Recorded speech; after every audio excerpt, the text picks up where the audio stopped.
We'll talk about a subject tonight that's not very popular because the experience of this topic is not at all popular. I'm talking about the experience of being afraid. You're all very much afraid, aren't you? So many fears you couldn't get them down into a large notebook, and so varied and so mysterious, so hard to get a hold of and try to understand. But we can say that as a general covering statement that human beings are simply afraid that they can't take care of themselves in this world. Doesn't that cover it pretty well? Human beings tremble and shake, fearing the rest of the day and tomorrow and the next 5 years, fearing that their strength is not adequate, that their wisdom can't meet the challenges of what's going to come up in domestic life or financial matters, that you're unable to handle yourself properly. So both the inner world and the exterior world becomes both mysterious and baffling. And we just don't know what to do about it. And this topic of fear is really very rarely discussed in depth. And the reason for that is that it is simply not understood by people. Even the experts. You ask a man who's supposed to know the answers, what about fear?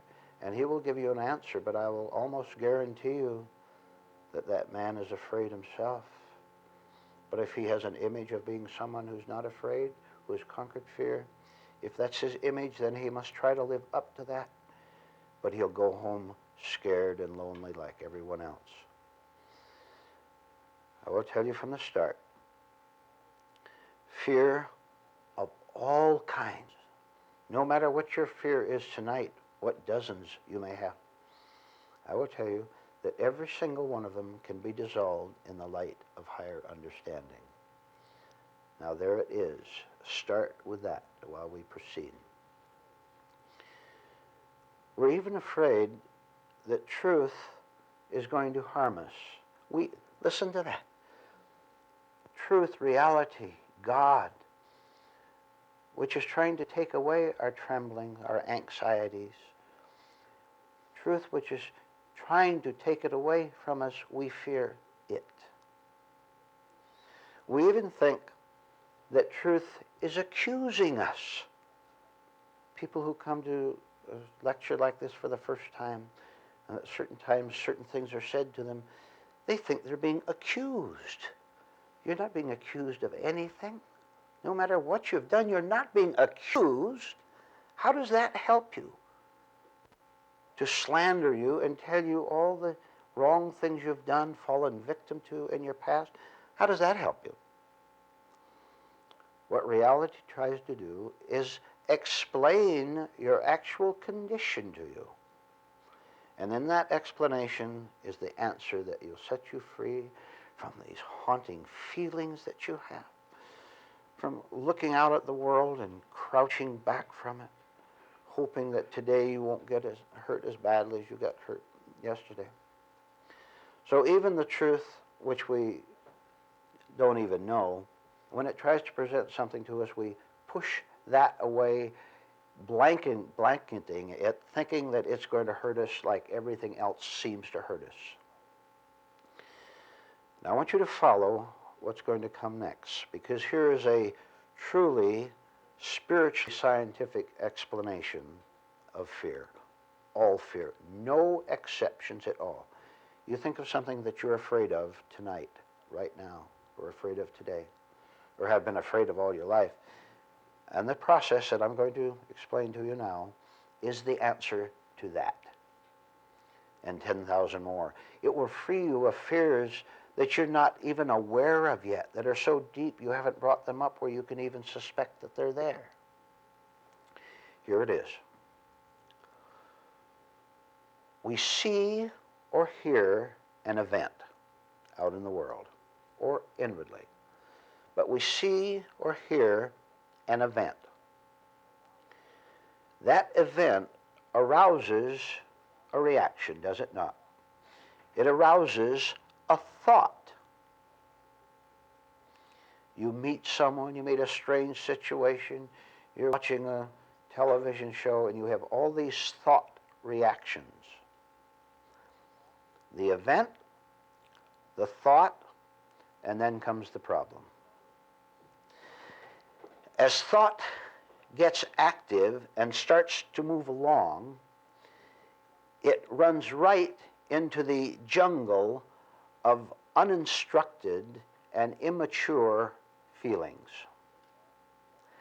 Here's a pure thought so far, but the nature of thought is to be active, to move in a certain direction.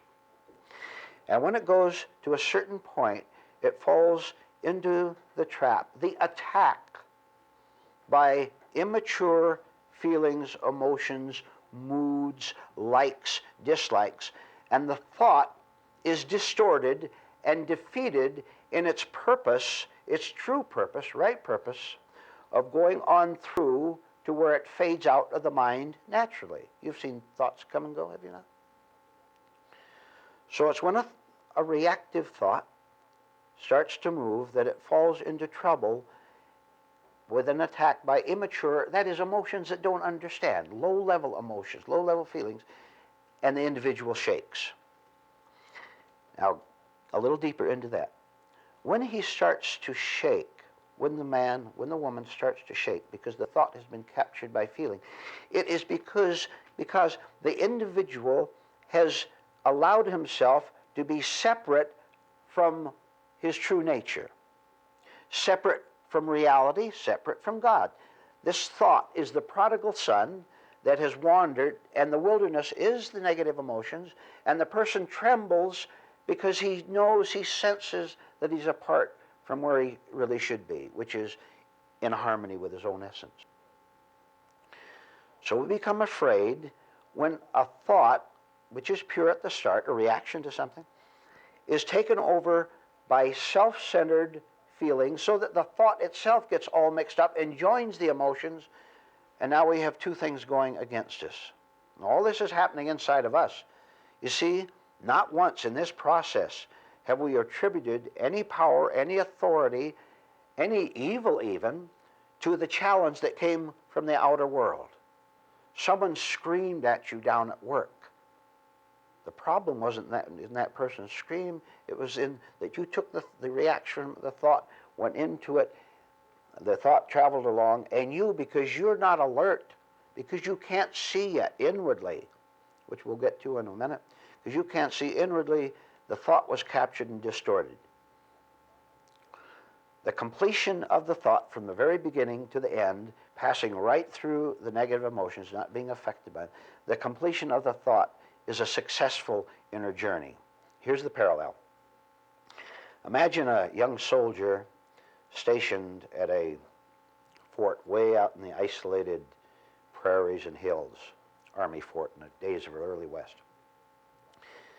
And he has been assigned as a dispatch rider, courier, I guess you call it, by the colonel of the fort. And his task is to take important messages from the fort to the military headquarters off at the edge of the prairie in the big city. Now this young soldier, try to see the spiritual application of this, please, as I talk. This soldier is known as having sharp eyes, eagle eyes. He was a sharpshooter out on the rifle range, and he was selected as a dispatch rider, dispatch carrier, because of his sharp eyesight. He could look out in the hills and see animals moving out there, and all the rest of the soldiers would envy his extremely sharp visual capacity. So the colonel gives him a message to take to the military headquarters 100 miles away across the hills in the prairie. And the young soldier jumps on his horse, and the horse gallops away. And he goes out for about 20 miles. All is well up to about 20 miles. Then at that point he's attacked by hostile Indians, by bandits, by all the bad people out in the hills there who are just waiting to attack him and take whatever property he has. And so he's attacked and he fights back. But the worst part of it is, as far as he's concerned, is that he didn't complete his mission. His mission was stopped. And now he feels ashamed. And so he has to ride on back to headquarters and report to the colonel that he failed in his mission to complete the journey. So the colonel says, all right, here's another message, try again. So over the next several weeks, the same soldier starts out again, races off. As he gets out into the hills, he's attacked again, driven back, and each time he goes back in shame. You get the parallel already? You notice how shameful you are, how ashamed you are when you don't live up to your own expectations of yourself? Well, you remember what this soldier was famous for and why he was selected to be the courier? His reputation as having sharp eyesight, being able to catch things out in the hills, seeing those bandits ready to swoop down. But he failed. He failed to live up to his reputation. Now he's ashamed, he's embarrassed, and he began to wonder if he's as clever, as sharp as he was supposed to be. So he goes out many more times and he fails each time. Each time he comes back defeated. Till finally something occurs to him, to the soldier, the young soldier itself. He saw what prevented him from completing his journey, his mission. He saw that his own vanity, his own conceit, his own phony sense of dignity and worth, he saw what prevented him from completing his journey. And the colonel knew it, but the colonel understood certain things, that every soldier has to learn to ride by himself. He has to be all by himself and learn for himself. And what the young soldier found out was that he deliberately left behind his binoculars because he had the reputation of being all alone, being able to handle it naturally, his natural powers of his great vision. He was able to see everything, but he failed. His reputation was unwarranted, wasn't it? He wasn't able to do it by himself at all, but he said, I've got to live up to the reputation, and so he deliberately forgot the binoculars which could have helped him. He grew up a little bit. After several defeats out there, he knew he was no match for the wily bandits out there in the hills who was there in ambush. So he called on something, listen to this and understand. And don't think this is just ordinary philosophy. It's something very high. He knew that he had to depend on something higher, stronger, wiser, more perceptive than himself. And in this case, it proved to be a pair of powerful binoculars. So on the next journey out, he took his binoculars and he's able to see much, much farther. You know how binoculars work, how you can see way beyond your ordinary vision.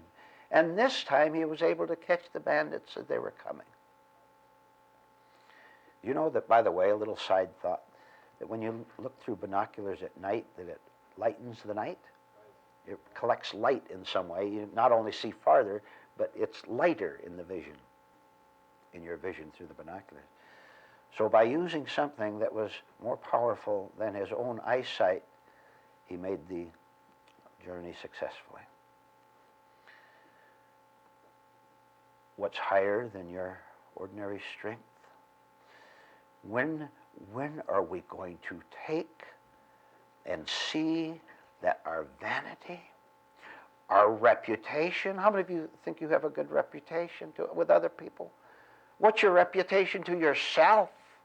You don't think very much of yourself, do you? Here's your lesson for tonight to take out of this lecture and think about. Think of the word, several words, I'll use some synonyms. Think of the word self-conceit. Think of the word vanity. Think of the word pride, self-pride. And see how these words practically dominate our lives. Now look, some man or some woman does some foolish little thing, and his wife or husband says, oh, you know, he has his pet vanities too, like the rest of us. Don't you dare ever again make light of vanity and call it a minor vice. It is ruling and wrecking the lives of human beings on earth by the billions. Now, I'm going to repeat. I want you to think of the word vanity. If you want to take just that one and concentrate it, please do. Take the word vanity. Even look it up in the dictionary if you'd like.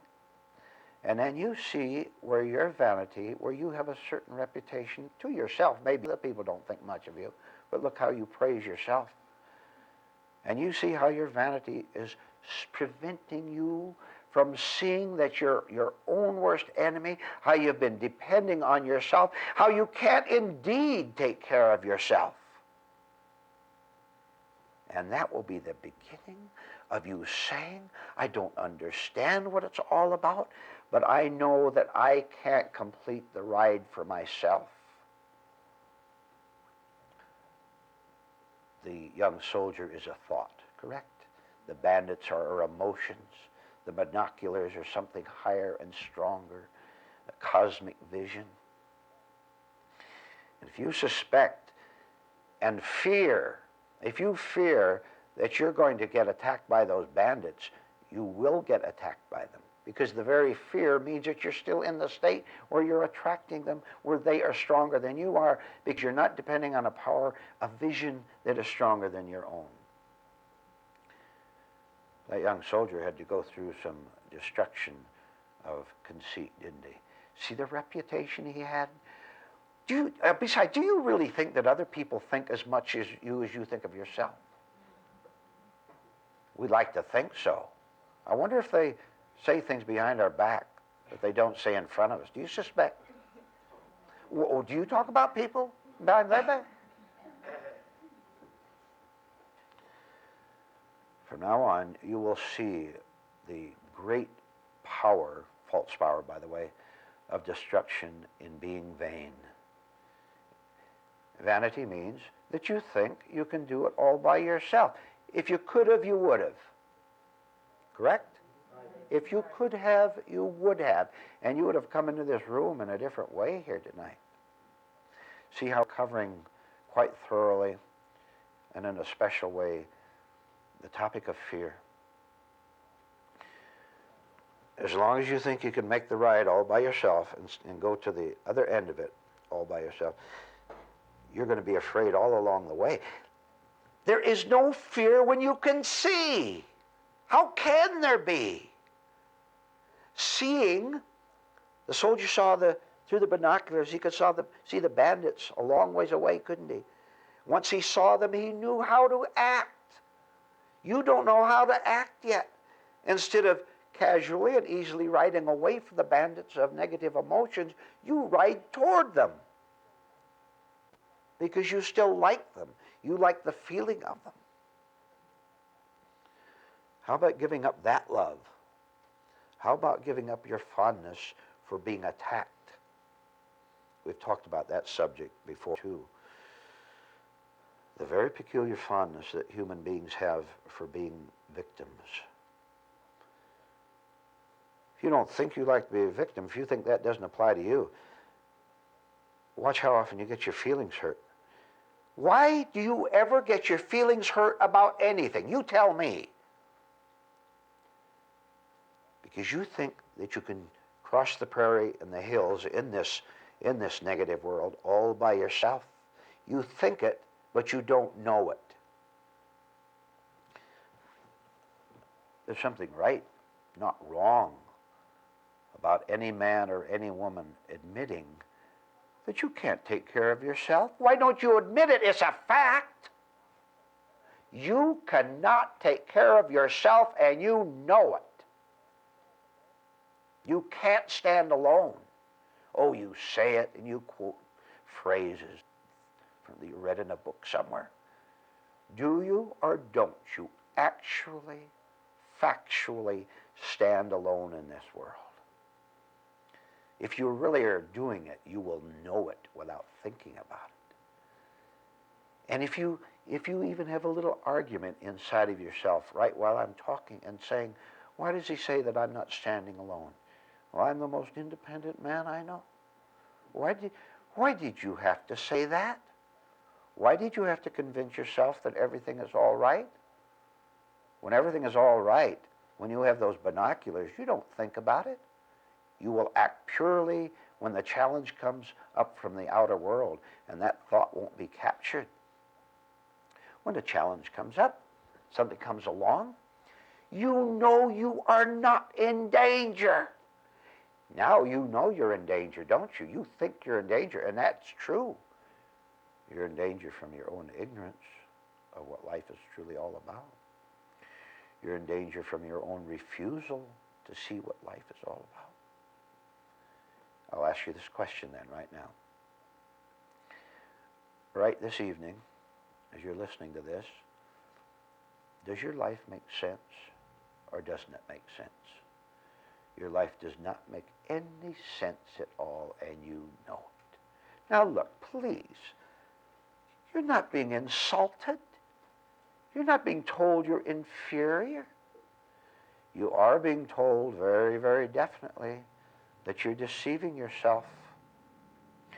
You're being told that you still very highly prize your own vanity over authentic inner freedom. You're being told that you value your arguments, that you prefer to fight. Answer this, please. Come on now, be logical. What sense does it ever make for you to fight anything or anyone? Now, if you think it makes sense to fight, then you also think that it makes sense to be in pain.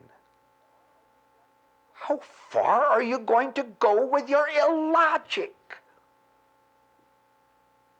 Why don't you stop right where you are? See what you're doing to yourself. See that you are trembling. See that you are indeed, the way you are now, no match for those bandits in the hills. Those bandits in this world, and those bandits operating inside of you.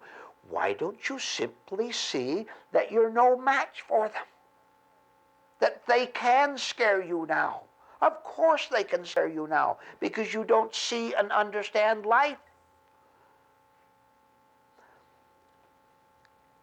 If you're out there trying to deliver a message that is passing through life, and you start to tremble, I'll tell you what to do, and it'll stop the trembling.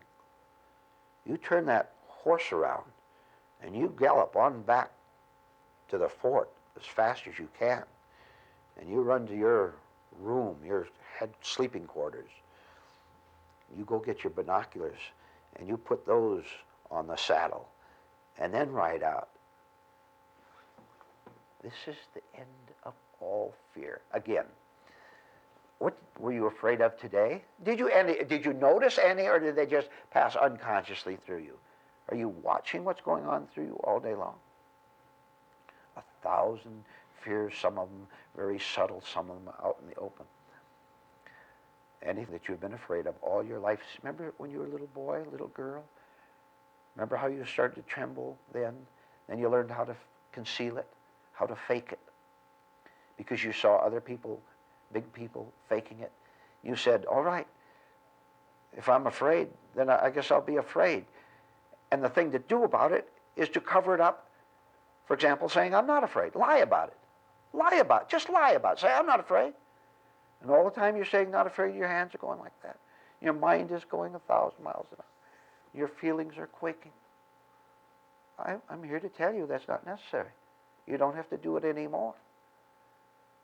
If you have that pair of binoculars, cosmic consciousness, higher vision, truth, reality, if you have that with you, you can ride anywhere around the world. Go anywhere and you'll not be afraid. See, this higher vision sees and understands everything that's going on in this earth. Everything. Inside you, inside everyone else. And the very seeing of it is the perfect protection. Because out of that seeing, as I mentioned earlier, out of that perfect vision comes perfect action. And, oh, you'll be able to evade the bandits. You're not evading them now, are you? Didn't they attack you today from inside and from outside? Didn't they go after you and you started to shake? You don't have to put up with them. Look, here's as simply as it can be put. We live in a world where everyone is afraid. Now, there is something that exists in this universe that is not part of the fear of this world. That something is called God. It's called something that is not you. Now, what's standing between us and this higher vision, which is perfect action, which is perfect protection? I urge you to study it a little bit earlier, and I'll repeat it. Find out.